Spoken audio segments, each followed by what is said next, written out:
What? What the hell? Okay, who stole my script? What is this? Oh, come on. You can't be serious. Okay, hang on. Let's put this back. Who's been messing with my stuff? There we go. Oh, I don't know. You can fix a cable and... Alright, anyway. Hello everybody. Welcome to... yeah, like I said, I'm Cosmo the Coder, and welcome to my Humble Bundle review.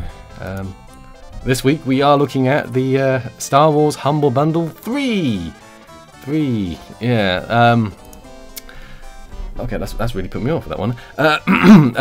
So we are looking at another sequel bundle, which obviously people are going to understand does contain an inherent problem, and obviously the inherent problem is that it's probably containing some of the previous Star Wars Humble Bundle games. But let's not worry about that just yet. Let's have a look at actually what the bundle contains and make that own judgment for ourselves, shall we? So let's get rid of this. Hopefully it's going to work. Nope. Oh well, I thought it was going to work. I'll turn it off. There we go. I've still got to fix that. Anyway. First up, we have got 4 games. Pay what you want. And first up is the very famous Star Wars Knights of the Old Republic. It's from BioWare, the first in it's sort of the RPG-esque Star Wars games. Very famous game, set sort of thousands of years before even the first sort of Star Wars film. And yes, I mean either the 4th one or the first one. Regardless, it's thousands. It says in the blurb, 4,000 years before the Galactic Empire. And basically, it's set within the Star Wars universe, and you sort of undertake various missions, and sort of the whole sort of storyline is set in the history of Star Wars. It's currently £7 on Steam, or about 10 bucks. Fairly good review, 77% recently and 89% overall. From what I understand, it has received a bit of an overhaul in order to sort of make it work on more modern computers, but it still has its issues. I mean, you were talking about a game that was released like just in the early 2000s, so don't expect, you know, it to work brilliantly. Next up is a game that I actually played when it first came out, scarily. It's Star Wars XWing Alliance. Now, this is basically it's a flight simulator game set in the whole sort of X-Wing / TIE Fighter sort of S games are basically flight simulators, but set in the sort of the Star Wars universe, and you get to pilot the various sort of starfighters within the game. In X-Wing Alliance, it's basically set during sort of between the second movie and the third, and parts of the third movie, where you basically play as a pilot called Ace, oddly enough, rather silly name. And as you can see, that ship there, that's basically the ship that your family own, and you're responsible for piloting it, and you end up sort of partaking in various missions, both to protect the family business, and then eventually you join the Rebel Alliance and end up piloting the Millennium Falcon to destroy the Death Star. That's basically the whole sort of that basically contains a whole sort of story arc within the game. It's £7 on Steam, or $10. Pretty good reviews, 79% overall. I did enjoy it. I'm not sure how well it works nowadays. There were some issues in getting it running, but I believe that they have been sort of mostly fixed. There is actually quite a heavy modding scene for this game. By all means, check it out. They had sort of added new textures, high resolution textures, better models, so on and so forth. The one thing I will say about these games specifically as well, with the flight simulator games, is that you really need either a joystick or a proper flight simulation sort of controls, because mouse and keyboard, I believe, work, but they probably won't cut it very well with these games. Next up is Star Wars X-Wing vs TIE Fighter Balance of Power Campaigns, which is a mouthful in itself. Basically, X-Wing came out first, then TIE Fighter came out afterwards, and then they sort of did X-Wing versus TIE Fighter, and X-Wing versus TIE Fighter was more of a multiplayer kind of game. There was some single-player campaign stuff, single-player stuff to do with it, but most of it was training missions. And that was one of the biggest complaints about the game was that it was sort of people expecting it to be a new X-Wing versus TIE Fighter, an X-Wing game or TIE Fighter game, when it ended up not being that at all. So to sort of balance it out, LucasArts brought X-Wing vs TIE Fighter Balance of Power, which basically was a single-player campaign sort of added on to the whole sort of new engine and new stuff that sort of X-Wing vs TIE Fighter brought. It's currently £7 on Steam, $10.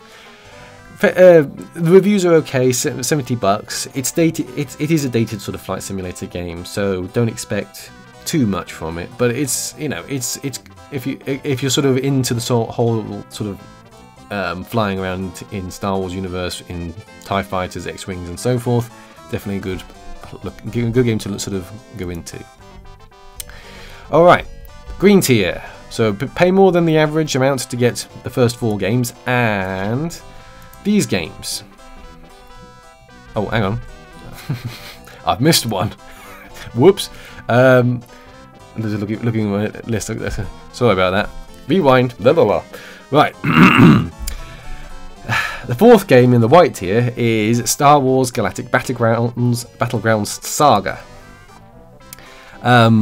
Now, the video here probably won't show it very well because it's basically a whole compilation of sort of the whole various movies. But basically, it's a sort of Age of Empires-esque game set in the Star Wars universe. You basically undertake various missions and various sort of I don't know, you basically take on campaigns set within this Star Wars universe, where you control your various units in a real-time strategy sort of game. It's £4.79 on Steam, or $6. Fairly good reviews, 89% recently, 86% overall. It's not a terrible game by any regards, but it's, it was made in 2001, so don't expect, fantastic things. And the fact that this video doesn't really show it is quite disappointing, really. By all means, check it out on Steam, check out the actual screenshots and everything, and even someone has basically said it's basically a modification for Age of Empires, and that's exactly what it is. Anyway, as I was saying, onto the green tier, beat the average to get the previous 4 games I've just talked about, and these 5 wonderful games.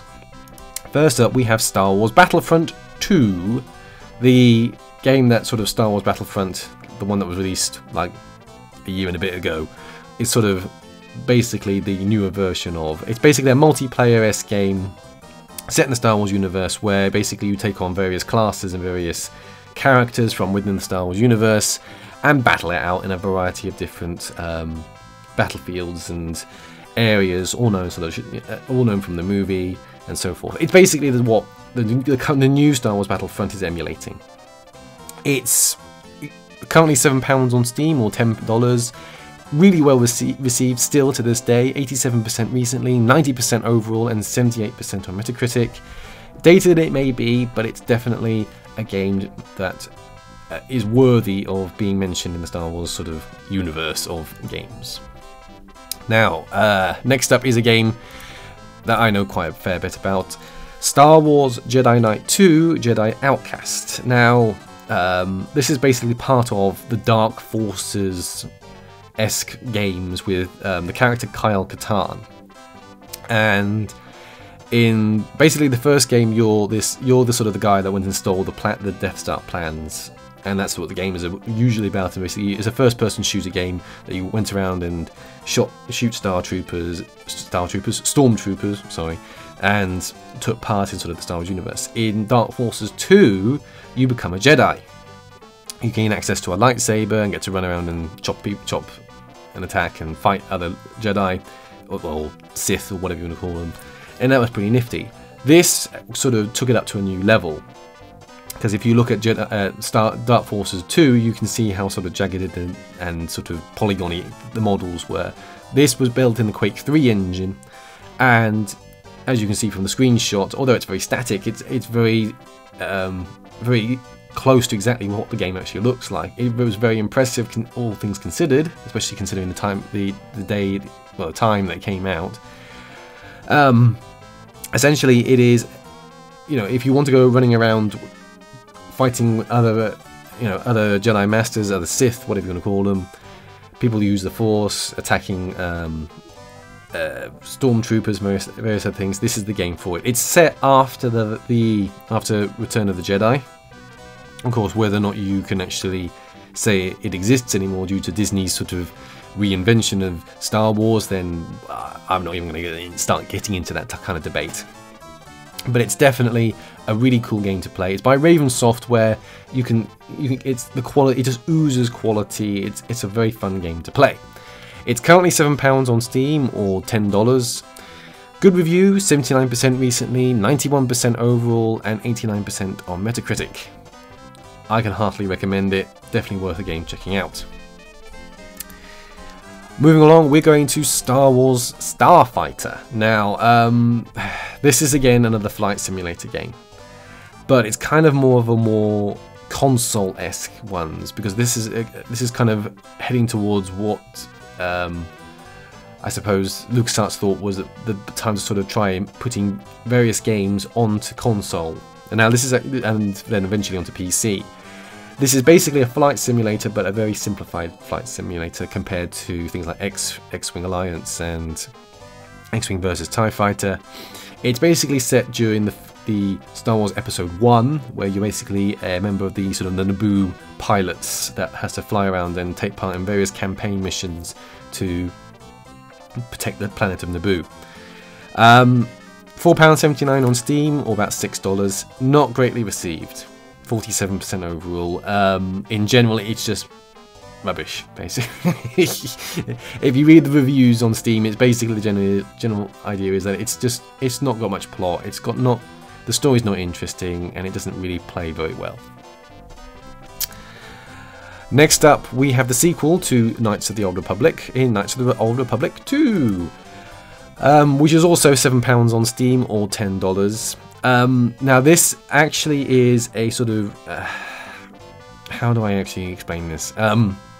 Basically, when the game was first released, it was rushed, and a lot of content was removed or sort of not necessarily deleted, but it was basically they sort of changed it and left a lot of content in the game, but it wasn't actually connected up to anything in the storyline. The ending itself is quite odd in the sense that the game ends, but you're left with a lot of loose ends. And basically the people who sort of re-released the game have added in as much of the content as they could that sort of was put back in thanks to various modders and various other sort of bits and pieces that have sort of been collected over the years. So it's quite a nice release in terms of what you get, because not only are you getting the original game as it was, but you're getting as much of the content as they could put back into the game that actually made sense. Good reviews compared to the first game, 85% recently, 88% overall, and 85% on Metacritic. Now, it's definitely worth sort of playing the first game and then the second game, although they're only very loosely connected. You kind of then you can see the sort of the evolution. It's very difficult to sort of play the second one and then go backwards to the first one, because the first one takes a lot longer to sort of get into the sort of the Jedi sort of esque things, whereas the second one pretty much hands you a lightsaber almost instantly. Well, it hands you the force straight away. The lightsabers come a bit later on. But again, if you like the first game, you should like the second game. Despite the fact that, despite the sort of ending / last sort of section, it's kind of, you know, take my word for it, it's a disappointment, but it's okay. You know, you get there in the end. Finally, then, in the green tier, and it is finally, I've got that right. We have a game that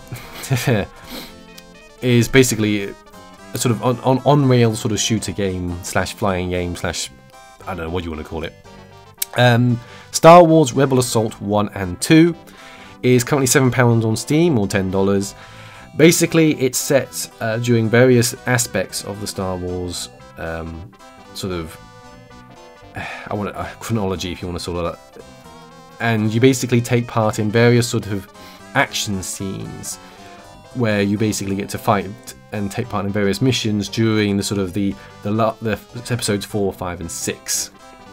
There are sort of basically the first game is trying to make you into Luke Skywalker, but you sort of take part in all the missions that sort of Luke Skywalker would have done had Luke Skywalker not existed, and you're sort of taking his place.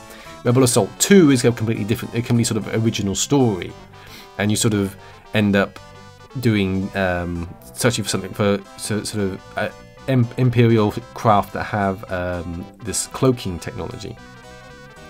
And basically what you have to do is basically go through sort of full motion video-esque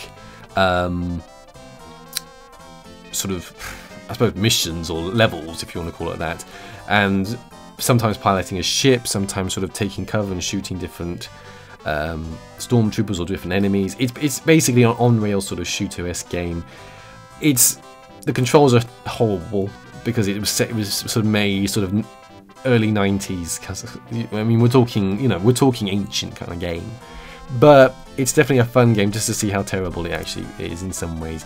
It got good reviews. Don't get me wrong. It's an important part of Star Wars history in terms of gaming, but it's hilarious how terrible it can be. 76% overall is not a bad review. It's quite a fun game to play, but you can see just why it didn't really take off. Anyway, right, now on to the first blue tier. There is two, and we'll get to that in a minute. First up is the Star Wars The Force Unleashed Ultimate Sith Edition. So basically, what would happen if you took the Jedi Knight Outcast game and sort of put it into a huge, sort of put it on steroids, and basically that's what you get in Star Wars The Force Unleashed. Basically they sort of amped the Force powers up to like 1 million, or up to 11 to reference sort of, to reference that. But basically they sort of made a game that was, let's make it as action and as over the top as possible, and that's exactly what Star Wars The Force Unleashed is. It's basically set sort of before episode 4, before Luke Skywalker and everything, and you play as Starkiller, a boy that is discovered by Darth Vader as sort of, and whose parents were actually Jedi. So this was sort of during the part where Darth Vader was hunting down Jedi, and he finds this small boy who has, of course, Force powers, and he trains him in secret, apparently, to sort of take part in missions in, first of all, killing as many of the Jedi that are left, hiding after the events of episode 3, and also sort of taking part in secret missions, which he gets to basically kick the crap out of anything Imperial as well. It's difficult to sort of give you a good review out of this. It's basically, it did quite well when it first came out, and despite the fact the reviews on it are 50% recently, 62% overall, and 65% on Metacritic, it's not a terrible game by any means. It's not necessarily that great a game either. It did well when it did so well, and it has some pretty cool stuff, but there are some really difficult sections to do, especially when, if I say using the Force to bring down a Star Destroyer. As ludicrous as it sounds, that's exactly what one of the sections is. Anyway, basically it's a slash 'em up action adventure game which you can probably enjoy pretty easily. It's £15 currently on Steam, $20, definitely worth the price at $14. Moving on to Star Wars The Force, oh dear, line them up, barman. The Force Unleashed 2. Oh dear. Again, the same price as number 1. This game did not do well at all. Basically, it kind of was the sequel that no one expected to be made, because the first game basically ends with the main character dying. So there you go, I've ruined the first game for you. The main character dies, and basically it's kind of the sequel that was made because it was a sequel. and it's completely out of canon. It's out of canon and a canyon. Oh dear, out of canon. Oh dear, I don't think I had time to even make the outtakes video at this one. It's basically a game that's kind of out of canon completely. It basically takes the first game and sort of tries to improve upon it, but it ends up making it a lot worse, you know. And the reviews speak for themselves. 40% recently, 58% overall, and 59% on Metacritic. It's not again, it's not necessarily a terrible game, but it's just a game that just didn't do very well for a variety of reasons. It just didn't make any sense as to why it should exist and why they had to bring back the original character, and it's just weird. Anyway, moving on. Star Wars Rogue Squadron 3D. Now, this is again another one of those console games that was sort of made, console flight simulator games that was kind of made to sort of put them onto consoles and to allow people to play them without needing a computer or sort of being as complicated as that. Basically, it's set sort of shortly after the first, not the first film, Episode 4. I've got to be careful how I reference them here because people are going to say, no, it's not the first film. Oh, yes, it is the first film. Blah, blah, blah, blah, blah, blah, blah. And basically, you take part in Rogue Squadron, which is basically the group of the best skilled Starfighter pilots, and you will fly into battle with Luke Skywalker, take part in dogfights, and take part in various missions. It's basically like all the other Star Wars games. You fly around and you do pretty much all the kind of things that are done in the movies and different sort of settings and so on and so forth. £7 on Steam, or $10. Reviews are not too bad. 66% recently, 77% overall. Again, it's another flight simulator game. What can we say? Now, next up is Star Wars Shadows of the Empire. Now, I can't give you any price information and I can't give you any review information because this actually doesn't have a page currently on Steam. If you do go for it and you do put the code in, it does redeem on Steam. It just means the page doesn't exist yet, and that's because it's only just recently sort of come to Steam, I think, and they just haven't got around to doing the page yet. But basically, it's a game that's sort of set after The Empire Strikes Back and before Return of the Jedi, where you basically play a guy called Dash Rendar. Now, it basically came out on the N64 first, and it did come out on PC, but now it's sort of been put on to Steam to sort of allow it to be released. It is also on GOG.com, so by all means, have a look there to see exactly what the game is basically about. But basically, it's a mixture of flying and running around and shooting. Okay, I actually watched not really a playthrough, I suppose, but it was actually done in Awesome Games Done Quick fairly recently. I think it was actually this year's one. I can never remember because my YouTube watching sort of blends into various years with that. But it's a lot of fun game to watch. It's a pretty cool game to actually play. You get to sort of fly around and bring down AT-ATs during the Hoth mission and everything. But it's a completely sort of a completely different storyline. The idea is it takes part during a sort of a part where they're searching for Han Solo after the carbonite thingamajiggy. But yeah, it's a fun game. It looks pretty good, and I've heard good things about it. And the reviews aren't too bad. So there you go. Not necessarily as in depth as I'd like, but it's as good as I'm going to get. Finally, the final game in this sort of pack is Star Wars Empire at War, the Gold Pack. Now, this is again another real-time strategy game, but this time it's kind of you basically get to choose which side you'd like to be. You're the supreme commander of either the Empire or the Rebellion, and you assume control of them, and you basically decide to steer your side to ultimate victory in a sort of a real-time strategy-esque game. The cool thing is that you don't do any sort of resource gathering. You basically select your units and the soldiers or the sort of vehicles that you're going to use to try and attack or take on either the missions during space or planetary side, and you unleash them to take on the enemy. It's a pretty well received game, as you can see by the reviews. 93% recently and 93% overall. Not bad considering it's £15 on Steam and $20. So definitely worth a good check out if you're into real-time strategy-esque games. Finally then, the final blue tier is a t-shirt. An X-Wing versus TIE Fighter t-shirt. I can never really comment on whether it's worthwhile going for the t-shirts. It's really up to you and how much you love the t-shirt to go for it. But what I would say is $21 is a fair amount for a t-shirt. And I can hardly comment because I bought the Sonic t-shirt last year. So if you really want a t-shirt, then by all means do it. It's pretty cool, and although it takes a while and you've got to wait till April for it to actually ship, but it will get there, and it's, you know, it's not a bad deal if you're into that kind of t-shirts. Now there's no expansion, thank God, from this. So in essence, it's kind of kind of a blessing, I suppose, in that way.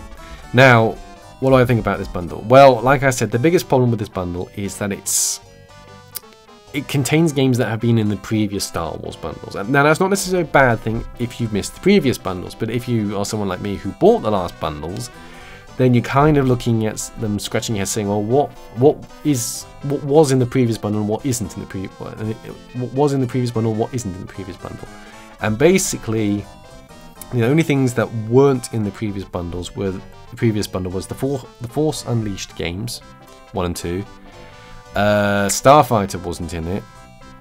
Rebel Assault wasn't in it, and the Shadows of the Empire game wasn't in it, and I'm pretty sure Jedi Outcast wasn't in it either. Maybe I don't think Rogue Squadron was it either, because I don't own that currently. So, but in all fairness, I actually own the majority of the games that are in this bundle. So I'm going to have to and ah about whether or not it's worth me buying it. But overall, the games that you're getting, I mean, you know, it's a good bundle, and I do use this number a lot, but I'm going to give it a good 7. You know, a 7 out of 10 is pretty good, I think. You know, 7 out of 10 is pretty good for this bundle. It's a fair bundle. It's a good price for a lot of cool games.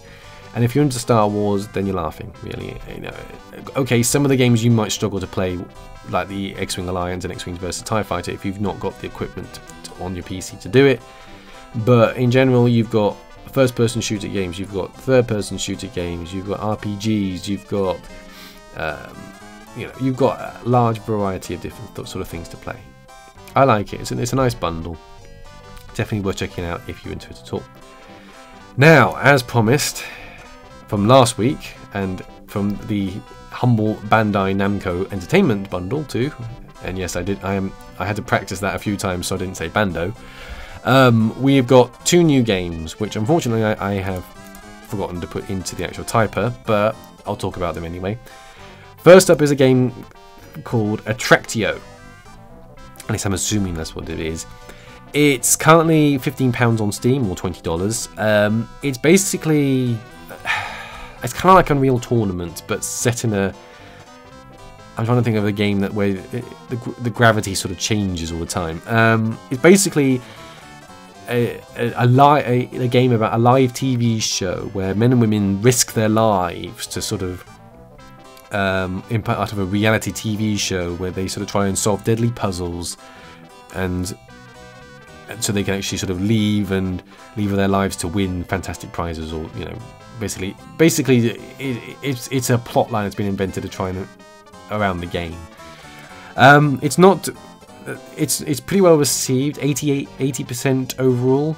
So as you can see from sort of the video, it's generally a sort of a puzzle-esque game, just sort of utilizing various sort of gravity effects and everything, sort of like the gravity gun from Half-Life 2, but yeah, in general, not a bad sort of looking game. Finally, in this bundle, they give you the Arcade Game Series 3-in-1 pack, which basically contains sort of a retro version of Pac-Man, Galaga, and Dig Dug. And you get 3 games for the price of 2, apparently. But basically, what it's talking about is that on Steam, this pack is £5.59, and each game is basically about £2.74. So that's what it's actually talking about. the games are pretty well received considering how old they are. Galaga is 83% overall, Pac-Man is 78% overall, and Dig Dug is 73% overall.